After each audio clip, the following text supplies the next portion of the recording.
नमस्कार सगळ्यांना. श्री स्वामी समर्थ. श्री स्वामी समर्थ. जय जय स्वामी समर्थ. श्री स्वामी समर्थ. जय जय स्वामी समर्थ.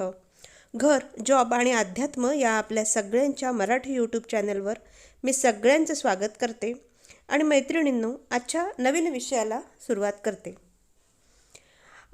आपल्या चॅनलवर याआधी एक आसरा आपल्या घरच्या घरी आसरांचं पूजन कसं करावं तो एक व्हिडिओ आपण आपल्या चॅनलवर याआधी टाकलेला होता आणि त्यासाठी मला तुमचं सगळ्यांचं मनापासून आभार मानायचे आहे, कारण तुम्ही त्या व्हिडिओला तुमचे खूप प्रेम दिले. आणि त्याच संदर्भातला हा एक व्हिडिओ मागच्या आसरांच्या व्हिडिओमध्ये आपण घरगुती पद्धतीमध्ये म्हणजे किंवा घरी आसरांचं पूजन कसं करावं हे पाहिलेलं आहे. आम्ही आता आमच्या ज्या मूळ ठिकाणचे आसरा आहे त्या ठिकाणी गेलो आहे आणि त्या ठिकाणी आमचं आसरांचं पूजन केलं. त्यातलंच ही व्हिडिओ क्लिप मी तुमच्यापर्यंत शेअर करत आहे. त्याचप्रमाणे आसरांविषयी थोडीशी माहिती आपण ह्या व्हिडिओच्या माध्यमातून बघून घेऊयात. हे आमचं मूळ ठिकाण आहे आसरांचं. हे बुलढाणा जिल्ह्यातील कळंबेश्वर येथे आहे.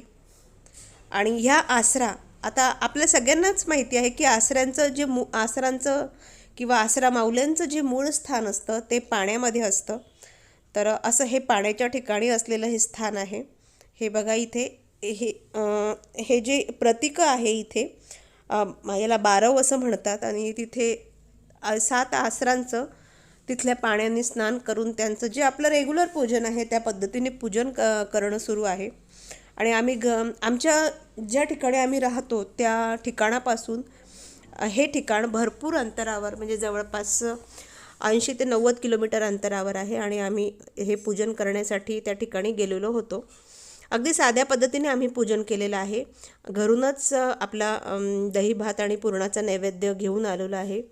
आणि फक्त आसरा पूजनामध्ये प्रत्येक आसरांचं एक खणी सामानाने म्हणजे ओटी भरून त्यांचं पूजन करण्याला महत्त्व आहे. पण आम्ही आज ओटी आणलेली नाही काही कारणामुळे. पण आपला जो आसरांचा जो साधा नैवेद्य आहे तो घेऊन आम्ही इथे आलेलो आहे आणि आसरांचं मनोभावे आम्ही पूजन केलं. ते तुम्हाला व्हिडिओमध्ये दिसत असेल. आणि त्यांचा जो नैवेद्य असतो त्यांची जी वर्षभराची मानमानता असते ती आसरांपर्यंत करण्याचा हा प्रयत्न. तर आता आपण आसरांविषयी माहिती बघून घेऊया की आसरा काय असतात, कोण आहेत या आसरा, ह्या पृथ्वी तलावर यांचं काय महत्त्व आहे याची माहिती आपण बघून घेऊया. पण त्याआधी तुम्ही चॅनलवर जर पहिल्यांदा असाल तर पटकन चॅनलला सबस्क्राईब करा, कारण या संदर्भातील असेच नवीन व्हिडिओ तुमच्यापर्यंत येण्यास मदत होईल. आसरा किंवा अप्सरा या नावाच्या जलदेवतांचा एक प्रकार आहे. तरुण मुली अथवा 1-2 मुले झालेल्या स्त्रिया यांनी काही कारणाने जर पाण्यात आत्महत्या केली तर त्यांचे आत्मे या स्वरूपात भूतलावर पुन्हा वावरतात असा समज आहे. तसेच एखादी स्त्री बाळंतपणाच्या काळामध्ये मृत्यू पावली तर ती पुन्हा या पिशाच योनीमध्ये वावरते. याचाच अर्थ असा की ही योनी पिशाच स्वरूपाची आहे असा समज प्रचलित आहे. त्यांचे वास्तव्य विहिरी, तळी, जलाशय इत्यादी ठिकाणी असल्याने त्यांना काही ठिकाणी जलदेवता मानलेले आहेत. अमावस्या पौर्णिमेला एखादा मनुष्य पाण्यात बुडाला तर त्याला आसरांनी ओढून नेले अशी अंधश्रद्धा आहे. या अप्सरा म्हणजेच आसरा नेहमी 7च्या संख्येने वावरतात, म्हणून त्यांना 7 आसरा असे म्हणतात. त्यांची वस्ती जलाशयाच्या ठिकाणी असते. तशीच ती 3 रस्ते अथवा 3 पायवाटा जेथे एकत्र मिळतात तिथेही असते असे मानले जाते. लढाईतील वीराला जे मरण प्राप्त होते त्याप्रमाणे त्या आसरांचे स्वरूप आहे. ही पिशाच्चे परद्वेष्टी असून त्यांना चंद्रदेवतेप्रमाणे वागावयाचे असते. त्यामुळे त्यांना देवतेच्या मैत्रिणी संबोधले जाते असा समज आहे. दक्षिण भारतात यांना काही ठिकाणी ग्रामदेवता मानतात. त्या कुमारिका असून तळ्याचे रक्षण करतात. तळी किंवा जलाशय यांना जेथे भेगा पडण्याचा संभव असतो तेथे त्यांच्या मूर्ती बसवितात. दुर्गा भागवत यांच्या मते लौकिक दंतकथा नवभारत नोव्हेंबर 1959 यानुसार या देवतांचे प्रतीक म्हणून 7 दगड शेंदूर चर्चित करून त्यांची पूजा केली जाते. दक्षिण भारतात 7 आसरांना एक भाऊही आहे. स्वर्गामध्ये निवास करणाऱ्या स्त्रिया या अप्सरा होत. अथर्ववेदामध्ये याविषयी अधिक माहिती आढळते. विश्वावसू गंधर्व यांच्यासह उर्वशी या अप्सरेचा संबंध दाखविला आहे. ऋग्वेदाच्या उत्तर काळात भूलोक व विशेषतः त्यावरील वृक्ष हे देखील त्यांच्या संचार क्षेत्रामध्ये अंतर्भूत केलेले आहेत. औदुंबर व पळस वृक्षावर त्यांचा निवास असतो असे मानले जाते. या अप्सरा एकदम एखाद्या सावजावर झडप घालतात. त्यांचे सावज म्हणजे कमकुवत अथवा मृदू मनाची माणसे. त्या लहान मुलांनाही पछाडतात.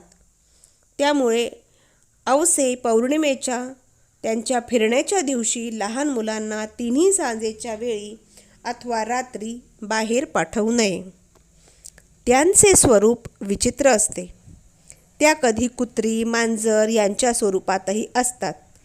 काही ठिकाणी गाय अथवा म्हैस व्याली म्हणजे पहिल्या 3 दिवसांचे दूध या देवतांना अर्पण करण्यात येते.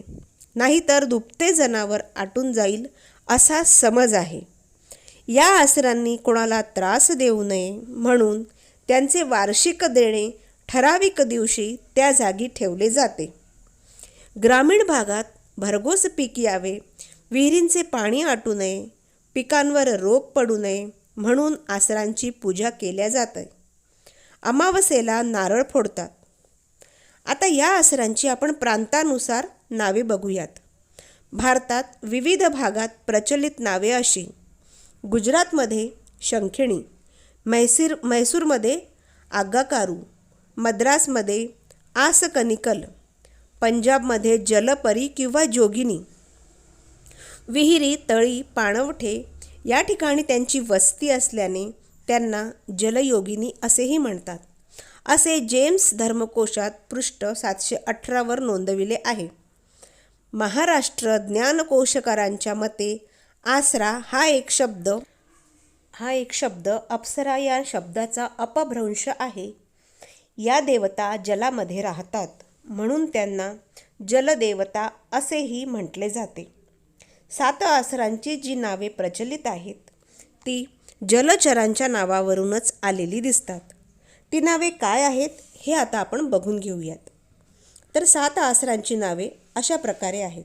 मत्सी म्हणजे माशाचे रूप असलेली, कुर्मी म्हणजे कासवाचे रूप असलेली, कर्कटी म्हणजे खेकड्याचे रूप असलेली, दुर्दुरी बेडकाचे रूप असलेली, जतुपी म्हणजे जंतूची रूप असलेली आणि सोमपा म्हणजे सोमाचे रूप असलेली, मकरी म्हणजे मगरीचे रूप असलेली.